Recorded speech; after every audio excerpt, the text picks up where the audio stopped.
नमस्कार। आज हम एक ऐसी कहानी की थोड़ी गहराई में जा रहे हैं जिसने दुनिया भर में कई दिलों को छुआ है। The fault in our stars.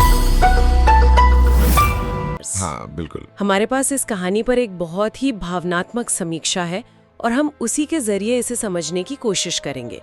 ये समीक्षा सिर्फ कहानी नहीं बताती बल्कि किरदारों और उसके जो गहरे संदेश हैं उन पर रोशनी डालती है। जी, ये कहानी है हेजल ग्रेस लैनकास्टर की, 16 साल की लड़की, और उसकी जिंदगी कैंसर और एक ऑक्सीजन टैंक के इर्द गिर्द सिमटी हुई है। और फिर एंट्री होती है ऑगस्टस गस वाटर्स की। हाँ, ऑगस्टस वाटर्स जो आता है और हेजल की दुनिया में जैसे एक नई उम्मीद ले आता है। तो आज का मकसद सिर्फ कहानी दोहराना नहीं है बल्कि उस समीक्षा के नजरिए से देखना है कि ये कहानी इतनी असरदार क्यों है। सही, वो कौन से पल हैं, कौन सी बारीकियां हैं जिन्हें समीक्षा ने पकड़ा है। हाँ, जो इसे सिर्फ एक दुखद प्रेम कहानी से कहीं ज्यादा बना देती हैं।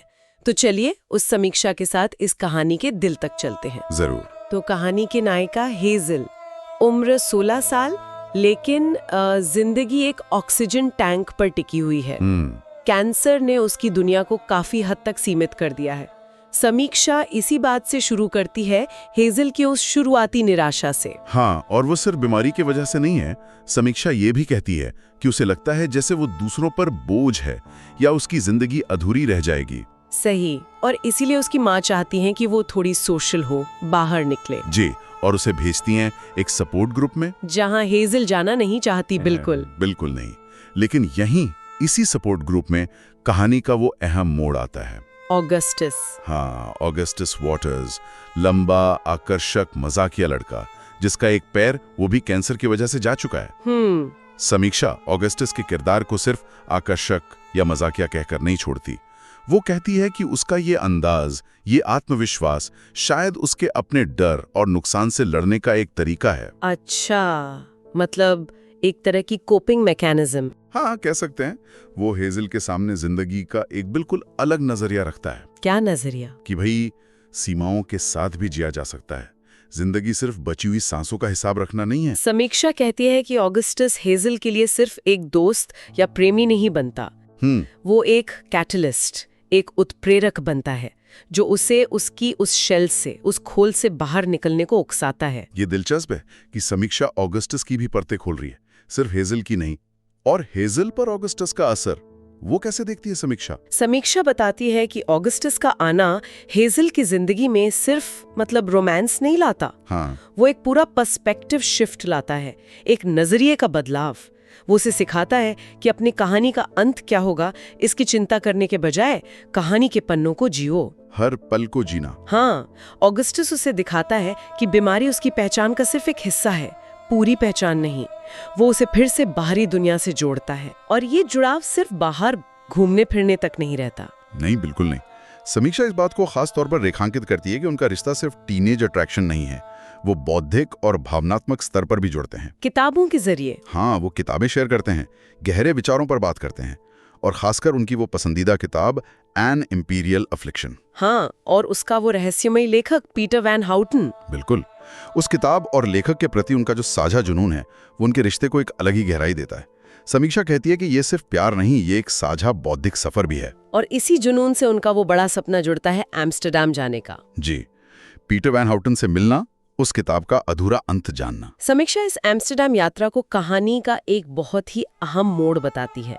ये सिर्फ एक रोमांटिक ट्रिप नहीं है।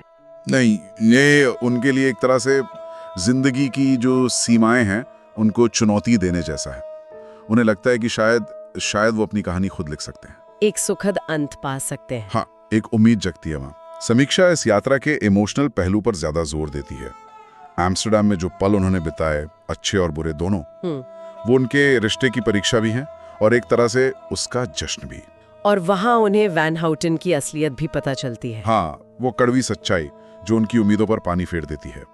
लेकिन समीक्षा कहती है कि ये निराशा भी उनके बंधन को और मजबूत करती है। कैसे? उन्हें एहसास होता है कि किसी लेखक के शब्दों की उन्हें जरूरत नहीं है, उनका साथ होना ही वही उनकी कहानी का सबसे खूबसूरत हिस्सा है। अच्छा। समीक्षा इस पूरी यात्रा को उनकी छोटी अनंतता, लिटिल इन्फिनिटी, बनाने की कोशिश के तौर पर देखती है। छोटी अनंतता। हाँ, सीमित समय में जिंदगी को भरपूर जीने का एक प्रयास। ये बहुत गहरा विचार है। छोटी अनंतता। लेकिन जिंदगी की हकीकत सपनों से अलग होती है अक्सर। हेजल को हमेशा वो डर लगा रहता था कि वो एक ग्रेनेड है। हाँ, कि वो कभी भी फटकर ऑगस्टस को दर्द देगी। उसे लगता था कि उसकी मौत ऑगस्टस को तबाह कर देगी। वो इस गिल्ट में रहती थी कि वो उसकी जिंदगी में दुख लाएगी। जी, लेकिन फिर कहानी एक ऐसा मोड़ लेती है जिसकी उम्मीद शायद किसी को नहीं थी। बिल्कुल। और समीक्षा मानती है कि ये मोड़ कहानी का सबसे क्रूर लेकिन शायद सबसे प्रभावशाली हिस्सा है। जब पता चलता है कि ऑगस्टस का कैंसर लौट आया है और ज्यादा तेजी से फैल रहा है, तो हेजल जिस ग्रेनेड से डर रही थी वो असल में ऑगस्टस निकला। या यूं कहें कि जिंदगी ही इतनी अप्रत्याशित निकली, जिससे वो अपना रक्षक समझ रही थी। हाँ, जिसके सहारे वो अपने डर से लड़ रही थी, अब वही उससे पहले जाने वाला है। ये तो समीक्षा कहती है कि ये उलटफेर कहानी को सिर्फ दुखद नहीं बनाता, बल्कि जिंदगी की अनिश्चितता और प्यार की जो नाजुकता है उसे दिखाता है। फ्रैजिलिटी। ये हेजल के लिए कितना बड़ा भावनात्मक झटका होगा। जबरदस्त। जिस दर्द से वो ऑगस्टस को बचाना चाहती थी, अब उसे खुद उससे कहीं ज्यादा गहरे दर्द का सामना करना है। और समीक्षा इस बात पर ध्यान खींचती है कि इस स्थिति में हेजल टूटती नहीं है। वो ऑगस्टस के घटते समय में उसका साथ निभाती है। उनका प्यार अब सिर्फ खुशी और सपनों तक सीमित नहीं रहता। नहीं, अब वो दर्द, देखभाल और बस एक दूसरे के लिए मौजूद रहने के बारे में भी है। समीक्षा ऑगस्टस के आखिरी दिनों के चित्रण को बहुत मार्मिक मानती है। वो सीन याद है जहां ऑगस्टस अपने दोस्तों आइजैक और हेजल से अपने लिए प्री फ्यूनरल स्पीच लिखवाता है? हाँ, वो बहुत ही अजीब लेकिन दिल छू लेने वाला सीन था। अजीब लेकिन ईमानदार। समीक्षा इसे ऑगस्टस के किरदार की ताकत के रूप में देखती है। वो मौत के सामने भी अपनी शर्तों पर जीना चाहता है, यहाँ तक कि अपनी विदाई को भी कंट्रोल करना चाहता है। ये दिखाता है कि उसका वो मजाकिया अंदाज सिर्फ एक मुखौटा नहीं था। बिल्कुल, वो मुश्किल हालात से जूझने का उसका अपना तरीका था। और फिर ऑगस्टस चला जाता है। लेकिन जैसा कि समीक्षा जोर देकर कहती है, कहानी यहाँ खत्म नहीं होती। ऑगस्टस शारीरिक रूप से नहीं है, लेकिन उसका प्यार, उसकी सिखाई बातें वो हेजल के साथ रहती हैं। उसकी विरासत सिर्फ यादें नहीं है। नहीं, जीने का एक नया नजरिया है। समीक्षा का तर्क है कि ऑगस्टस ने हेजल को जो सबसे बड़ा तोहफा दिया, वो एम्स्टरडैम की यात्रा या कोई चीज नहीं थी।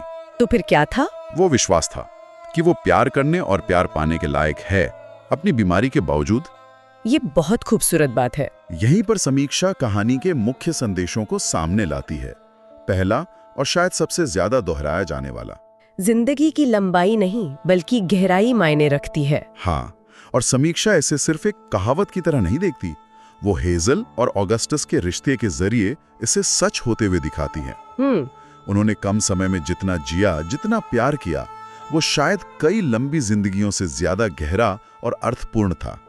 समीक्षा कहती है कि उन्होंने सच में अपनी वो छोटी अनंतता हासिल की। और दूसरा अहम संदेश जो इसी गहराई से जुड़ा है, कि सच्चा प्यार सीमाओं और यहाँ तक कि मौत से भी परे होता है। ऑगस्टस की मौत उनके प्यार का अंत नहीं है। बिल्कुल नहीं, हेजल की जिंदगी में उसका असर हमेशा रहता है।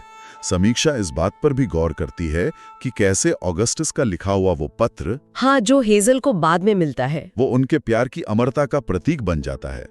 ये दिखाता है कि शब्द और भावनाएं वो शारीरिक उपस्थिति के बिना भी जिंदा रह सकती हैं।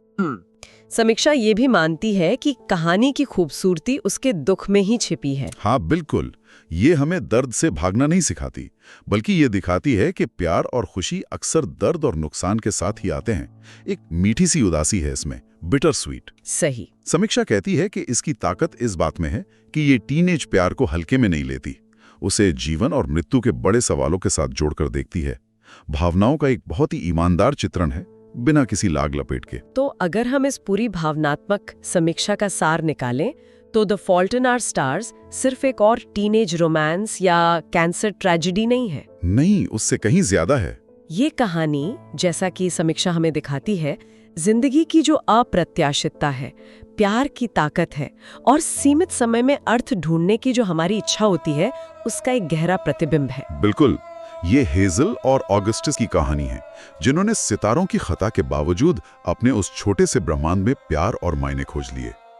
समीक्षा हमें यही याद दिलाती है, जीवन की कीमत सालों में नहीं बल्कि उन पलों में है जिन्हें हमने पूरी तरह जिया, उन रिश्तों में जिन्हें हमने संजोया, और उस प्यार में जिसे हमने महसूस किया और बांटा।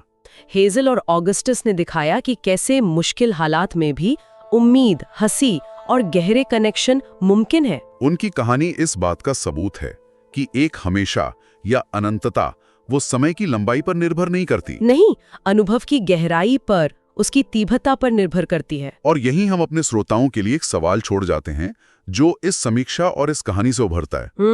अगर जीवन की लंबाई हमारे हाथ में नहीं है तो उसकी गहराई, उसे कैसे बढ़ाया जा सकता है? वो कौन से पल, कौन से रिश्ते, कौन से अनुभव हैं जो हमारे सीमित समय को भी एक तरह की अनंतता का एहसास दे सकते हैं? क्या जिंदगी की पूर्णता सच में कैलेंडर के पन्नों में है या उन पलों में जिन्हें हम सचमुच जीते हैं, महसूस करते हैं? ये सोचने वाली बात है।